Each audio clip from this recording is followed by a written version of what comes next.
오늘은 3.1절이죠. 3.1절. 집에 태극기들 달았어요? 태극기. 뭐 태극기 별거 아닌 것 같은데 사실 그래도 태극기를 다는 이유가 그래도 나라를 사랑한다 이런 것을 표현하는 거 아니겠어요? 나라를 사랑하자. 할렐루야. 1919년도 2월 8일 날이 무슨 날일까요? 28? 독립선언을 했던 날이에요. 2월 8일 날. 그러니까 독립이 안 됐는데 독립을 선포해버린 거죠. 누가 그랬느냐 하면은 상해에서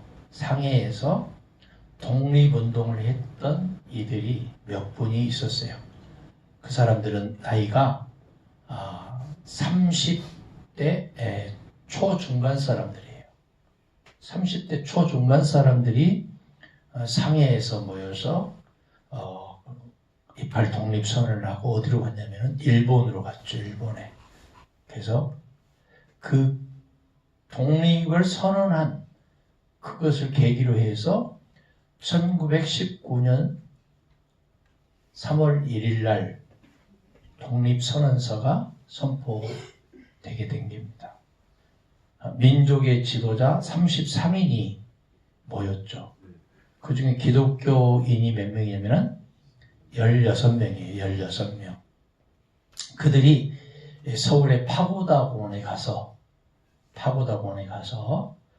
독립선언서를 낭독을 하게 됩니다. 그리고 이 모든 것을 계기로 해서 들불처럼 전국에 뭐가 일어나요? 만세사건이 일어나게 되는 거예요. 만세사건. 그래서 많은 사람들이 옥고를 치르고 뭐 이런 계기를 통해서 우리나라 대한민국이 자주국임을 온천하에 선포하게 되는 거예요. 그리고 그때에 대한제국이라는 나라, 대한제국. 여러분 대한제국이 뭐예요? 일본이 한일 합방을 하면서 우리나라 조선을 대한제국으로 지칭을 하게 됩니다. 그런데 그때에 우리나라 국호를 대한제국으로 인정을 하지 않고 뭘로 만들었어요? 제자를 백성민자 해가지고 대한민국으로 때 만든 거예요. 그리고 헌법의 기초를 만든 거죠. 요즘으로 말하면 정부와 비슷한 거죠. 그래서 1919년도를 뭐로 하자 하는 거예요? 건국절로 하자 그렇게 한 거예요.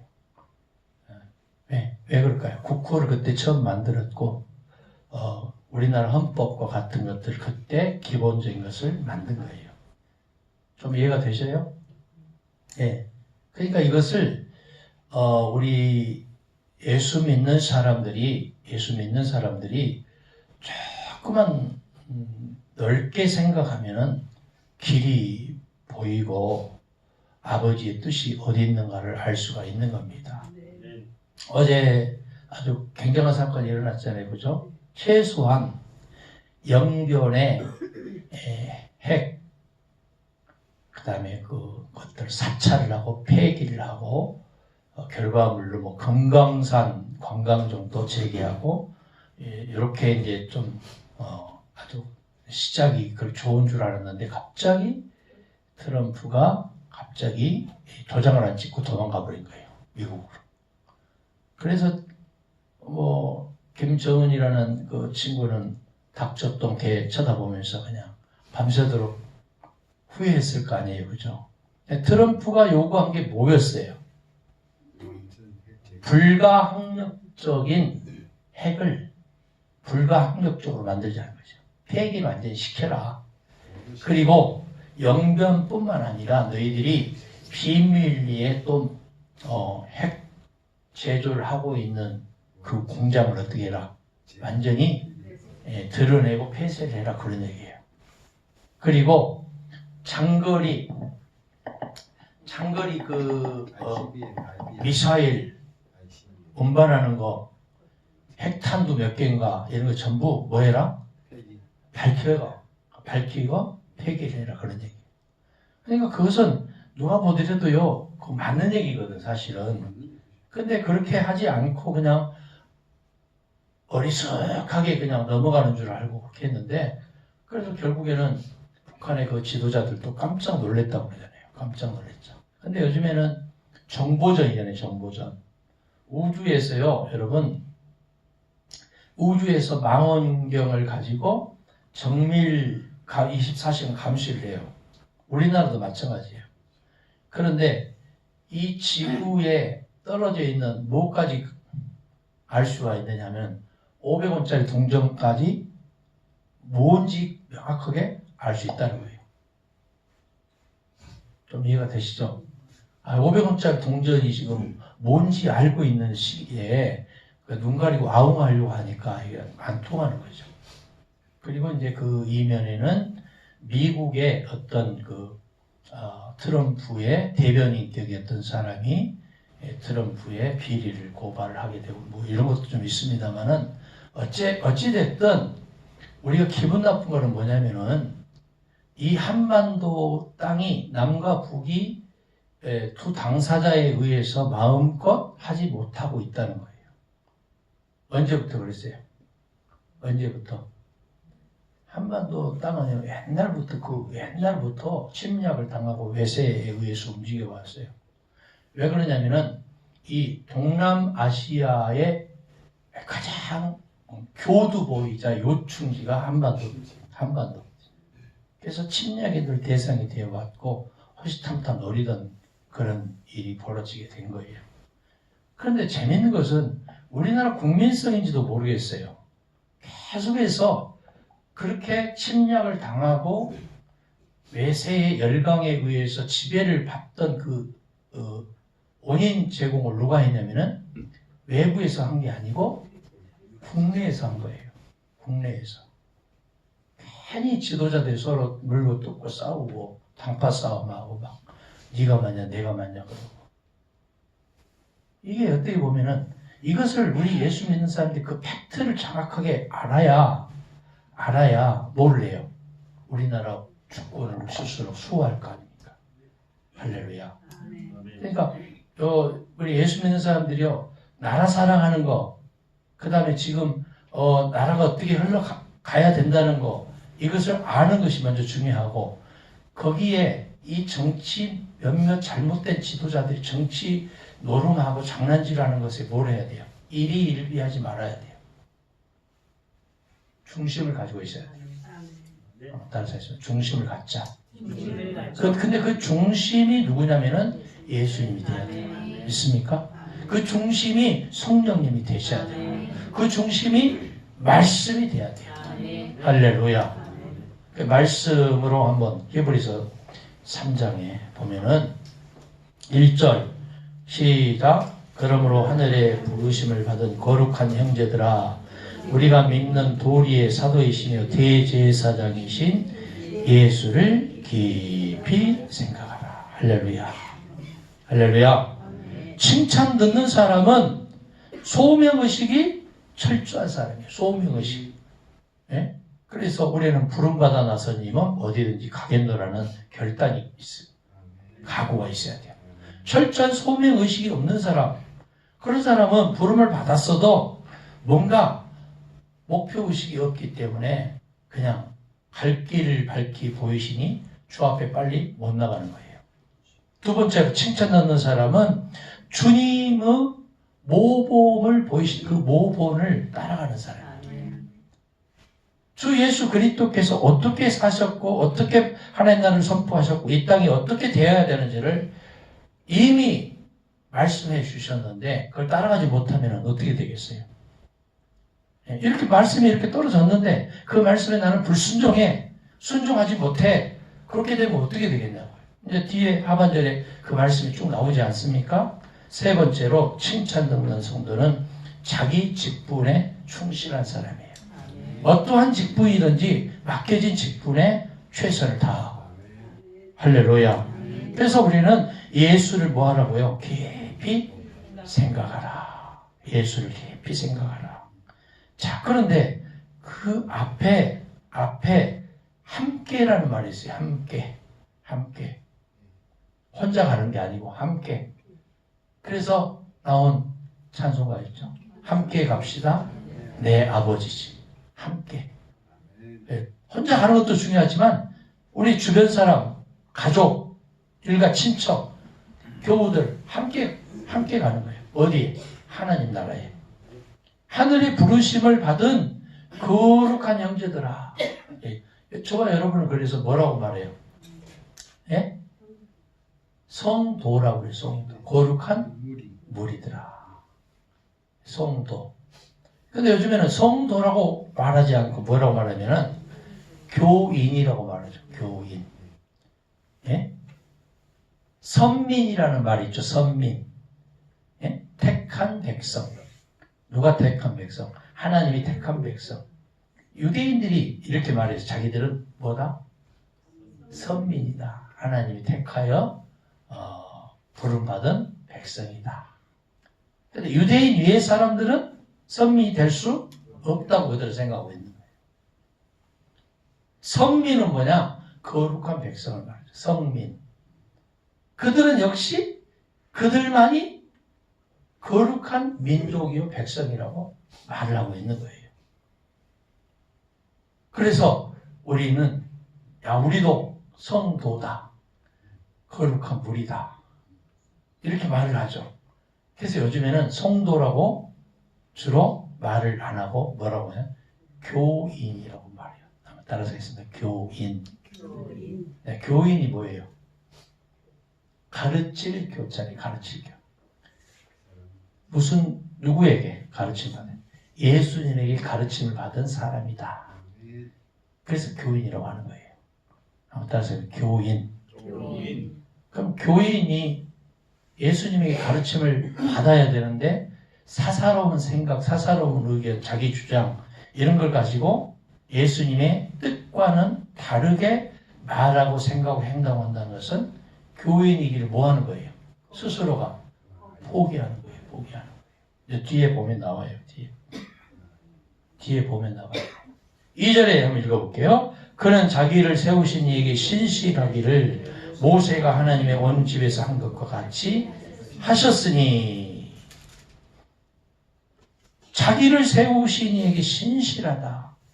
그래서 모세가 하나님의 온 집에서 한 것과 같이 했다. 예수 믿는 사람들을 또 하나님을 믿는 사람들이 뭐가 있냐면 집이 있잖아요. 집. 근데 그 집은 여기서 말하는 그 집은 공동체. 그 다음에 각자의 하나님에게 붙들림 받은 자들. 그런 자들에게 누가? 모세가 뭐 했단 말이에요? 예? 집을 뭐 했다는 거예요? 모세가 관리를 했다 그 말이에요. 관리. 그래서 관리자를 뭐라고 말하냐면 청직이라고 말하잖아요. 청직이. 예? 관리자를 뭐라고 말해요? 청직이라고 말해요. 청직이. 그런데 3절에 보니까 읽어볼게요. 그는 모세보다 더욱 영광을 받을 만한 것이 마치 집 지은 자가 그 집보다 더욱 존귀함 같으니라. 예? 모세보다 더욱 영광을 받을 만한 것이 마치 집 지은 자가 그 집보다 더욱 존귀함 같으니라. 그 말이 무슨 말일까요? 예? 집을 지은 사람이 존귀히 여김을 받아야 되는데 집을 지은 사람보다 더욱 존귀함 받았단 말이에요. 누구보다 더 영광을 받아요? 모세보다. 여러분 생각해요. 여기서 모세보다 영광을 받았다 이 말의 뜻은 뭘까요? 모세 뭐라고 그래요? 오경이라고 그래요. 모세 오경. 모세 오경은 뭐예요? 창세기, 출애굽기, 레위기, 민수기, 신명기를 말하지 않습니까? 그러니까 모세보다 영광을 받았다 하니까 결국에는 뭐보다 더 영광을 받을 수 있는 분이란 거예요. 모세 뭐보다? 오경. 그러니까 그 오경에 주된 것이 뭐예요? 율법이잖아요. 율법. 율법보다 그가 누구예요? 예수님은 더 영광을 받으시는 분이라 그 말이에요. 할렐루야. 좀 이해가 되셔요? 예? 율법보다 예수는 더 영광을 받으시는 분이다. 근데 집마다 지으신 이가 있으니 만물을 지으신 이는 누구다? 하나님이다. 4절에 만물을 지으신 이는 하나님이다. 그러니까 지금 3절에 나와 있는 집 지은 자가 그 집보다 더 존귀함 같다 그랬는데 여기서 3절에 집을 지은 이가 누구라고요? 4절에 보니까 하나님이란 말이에요. 그러니까 결국에는 집을 지은 하나님보다 더 존귀함 같은 분이 누구다? 예수 그리스도다. 할렐루야. 모세는 장래에 말할 것을 증언하기 위해서 하나님의 온 집에서 뭘로서? 종으로서 신실했단 말이에요. 종. 여러분 종님이라고 합니까? 종을 종님이라고 그래요. 우리나라에서 뭐라고 말해요? 종 뭐라고 그러잖아요. 그죠? 근데 그래서 우리는 종 말하지 않고 뭐라 했나요? 일꾼이다. 이렇게 표현하는 거예요. 일꾼이다. 종하고 일꾼하고 좀 다르죠. 종이 있으면 누가 있어요? 주인이 있잖아요. 그래서 주종관계가 형성이 되는 거죠. 주종관계가 형성이 되는 거예요. 그래서 우리는 예수 그리스도의 신실한 일꾼이 되어야 돼요.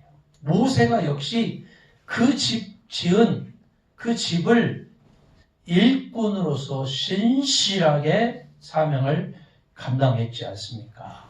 그래서 6절에 그리스도는 하나님의 집을 맡은 누구로서? 아들로서 그와 같이 하셨으니. 그러니까 예수는 결국에는 하나님의 아들이라는 거죠. 하나님의 아들. 결론 여기서 말하고자 하는 의도는 예수는 하나님의 아들이다. 그런데 요한복음에 보니까 하나님이 예수 안에 거하시고 예수는 하나님 안에 거하시고 예수와 하나님은 뭐고? 예? 예수와 하나님은 한 분이고 할렐루야. 예. 하나님은 몇 분이고? 요한복음에는 한 분이고 이렇게 말했어요. 한 분이고. 유일하신 한 분이고. 그래서 히브리적인 사고에 의해서 예수와 아버지 하나님은 한 분이다. 이렇게 말을 해요. 예수가 하나님의 아들이라고 말하는 히브리적인 사고에 의하면 한 분이다. 그 말이에요. 한 분이다. 그러나 헬라적인 사고에는 뭐라고 말한다고요? 두 분이다. 이렇게 말하는 거예요. 두 분. 네. 아버지가 있고 아들이 있기 때문에. 그래서 우리는 성경, 특별히 신약을 읽을 때에는 헬라적인 사고를 읽으면 안 되고 히브리적인 사고에 의해서 읽어야 돼요. 할렐루야. 자, 그래서 우리가 소망의 확신과 자랑을 끝까지 굳게 잡고 있으면 우리는 누구다? 누구의? 그리스도의 집이다. 할렐루야. 그래서 우리가 소망의 확신이 있어야 돼요. 어디에 갈 것이라는, 하나님 나라에 갈 것이라는 소망이 있어야 되고 확신이 있어야 돼요. 할렐루야. 그래서 끝까지 그 소망과 확신을 잡고 있으면 우리는 예수 그리스도의 집인 줄 믿습니다. 예수님이 뭐라고 말했어요? 두세 사람이 모인 곳에 내가 그들 중에 함께 한다. 그랬지 않습니까? 예? 두세 사람이 모인 곳이 뭐예요? 집이단 말이에요. 집. 누구의 집? 예수님의 집이란 말이에요. 교회는 주인이 누구라고 그랬어요? 예수님이라고 그랬잖아요. 예수는 교회의 주인이에요. 주인. 그래서 우리는 주인 노릇, 주인의 행세에 해서는 안 되고 뭐 해야 돼요? 예수님이 주인이니까 주인 의식을 가져야지. 주인 의식을. 주인 행세, 주인 노릇하는 것은 그 순간부터 교회의 주인이신 예수님을 망령되게 일컫는 거죠. 망령되게. 그래서 우리는 주인 의식을 가져야 돼요. 주인 노릇을 행세하는 게 아니고. 7절에 그러므로 성령이 이르신 바와 같이 그러면서 쭉 얘기를 하면서 너희 열조가 나를 시험하고 증험하여 몇 년 동안? 40년 동안 하나님의 행사를 보았다. 그러면서 40년 동안 그 마음이 항상 미혹되어 하나님의 길을 알지 못하고 방황하고 뭐 했어요? 예? 방황하고 뭐 했고요? 40년 동안 광야에서 요리하는 백성이 된 거예요. 여러분 이게 굉장히 중요해요. 왜 사흘 길이면 갈 수 있는 가나안 땅을 40년 동안 그 사막에서 밤에는 혹독한 추위와 비바람과 낮에는 태양이 장렬하는 그런 뜨거운 햇빛을 또 먹을 음식도 없었죠. 마실 물도 없었죠. 물을 파면요 뭐가 나오냐면 석회암이 나와요. 석회암이거든 거기. 석회석이 나오는 거예요. 석회석 물을 많이 마시면 뭐예요? 담석진 거니 담석증. 담석이 뭐예요? 차곡차곡 우리 체내에 뭐가? 석회석이 쌓여서 나중에 뭐가 돼요? 돌이. 그래서 어디에 쌓이게 돼요? 담낭에. 나중에는요 웬만한 것도 나중에는 쌓이게 되면 어때? 배가 아파. 그래가지고 어떻게 해요? 요즘 의학에는 수술해서 뱃을 제거하지만 나중에는 그게 맹장도 되고 막 맹장이 터지면 뭐가 돼요? 복막염이 돼요. 그래서 죽는 거예요. 그래서 맞사라 무리바라 그러잖아요. 맞사라 무리바라 시편에 나와요. 시편 95편 7절 이하에 맞사라 무리바라 다툼이란 말이에요. 다툼. 우물을 놓고 왜 다투었을까요? 예? 여러분 우물을 놓고 왜 사람들이 다투었을까요? 우물이 터져 나온 것은 뭐라고 그래요? 성이 옷이에요. 오아시스. 이름이 아시스거든. 예? 물이 터져 나오는데 왜 사람들이 다투었을까요? 생각해봐요.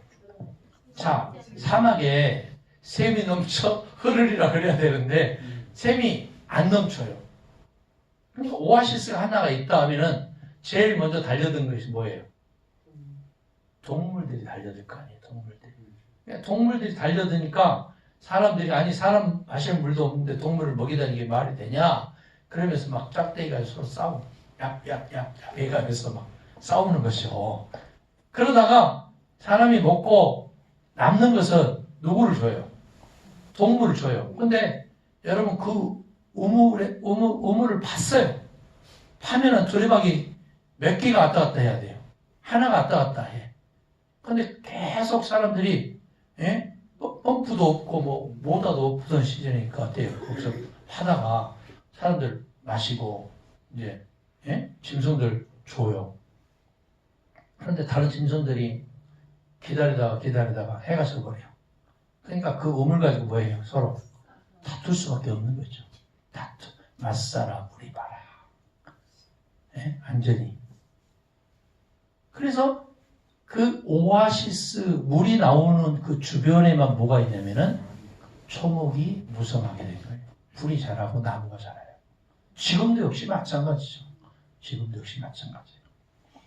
형제들아 12절에 너희는 삼가 너희 중에 누가 믿지 아니하는 악한 마음을 품고 살아계신 하나님에서 떨어질까 뭐해라? 조심해라. 어떤 마음을 품고? 악한 마음을 품고. 악한 마음을 품는 것은 하나님에게서 떨어질 수 있는 징조예요. 징조. 13절 같이 읽게요. 오직 오늘이라 일컫는 동안에 매일 피차 권면하여 너희 중 누구든지 죄의 유혹으로 완고하게 되지 않도록. 자, 완고하게 되는 것은 뭐의 유혹이에요?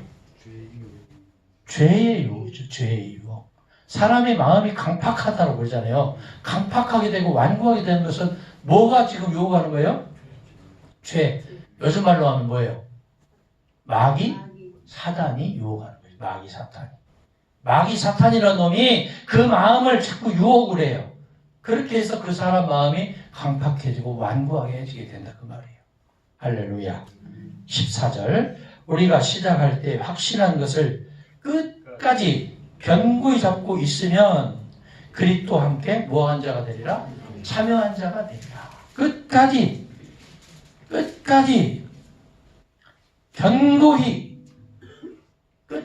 견고히 잡고 있으면 누구와 함께? 그리스도와 함께 뭐한 자가 되리라? 참여한 자가. 어디에 참여한 자가 될까요?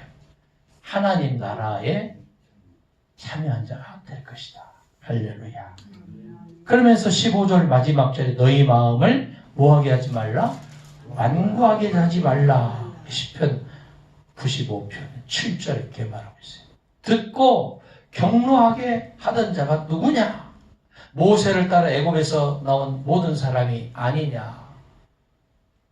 모세를 따라 애굽에서 400년, 430년, 450년 동안 나온 자가 아니냐 그런 얘기예요.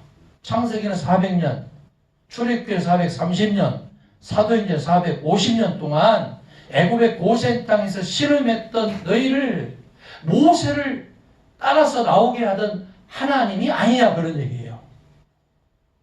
근데 나와서 물이 없고 음식이 없으니까 불평불만하고 마음을 강팍하게 하고 완고하게 하면서 40년 동안 누구에게? 17절 보세요. 노하셨느냐? 누구에게? 마음을 완고하게 하고 강팍하게 하던 자들에게 하나님이 노하지 않았느냐 그런 얘기예요.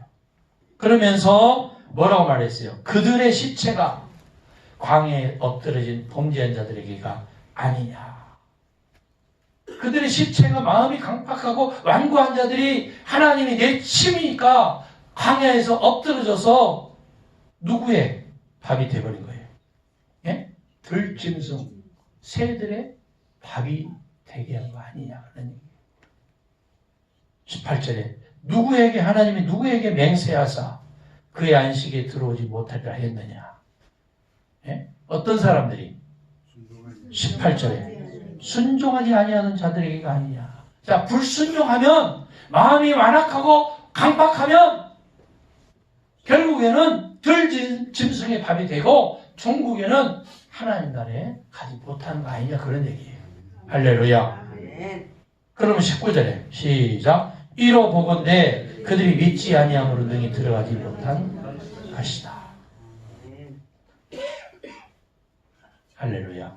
오늘 말씀을 통해서 우리가 정리를 좀 해봅시다. 정리를.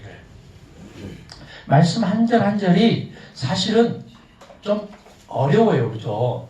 어려워요. 그래서 집에서 몇 번 읽어도 저도 그래요. 몇 번, 10번, 20번 읽어도 막 안 들어올 때가 있어요. 그러니까 뭐 주석을 들여다보고 자꾸 이 다른 또 번역판도 들여다보고 그렇게 하면서 하는데 결국에는 히브리서의 말씀의 대상자들은 누구냐면은 유대인으로서 개종한 유대인들 말이에요. 그들이 대상이었어요. 그래서 자꾸 가지고 온 성경이 뭐냐면 구약이죠. 구약 성경. 그 중에서도 모세 오경과 시편의 말씀을 가져올 수 있을 수밖에 없어요. 성경, 여기서 말하는 그때 당시의 성경은 모세오경과 시편과 이사야서 뿐이었으니까 그 당시에. 예.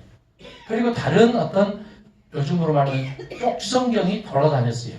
그 쪽성경 그 당시에는 하나님의 말씀으로 인정을 받지 못하던 시기예요. 언제 구약이 39권으로 인정됐다고요? 예? 예수님도 부활하시고 사도들도 다 죽어버리고, 예, 바울도 죽어버리고, 예루살렘 멸망해버리고, 그때가 얌니아 회의가 있었던 주후 몇 년? 90년. 90년경에서 비로소 구약 성경이 24권이라고 인정이 된 거예요. 그리고 그 24권은 후에 분량 때문에 39권으로 분리가 됐고, 신약은 몇 년이라고요? 393년과 397년 가르타고 회의에서 비로소 구약과 신약이 완성이 된 거예요. 지금의 성경이. 할렐루야. 그래서 우리가 성경을 묵상을 할 때에 늘 예수 그리스도의 시각에서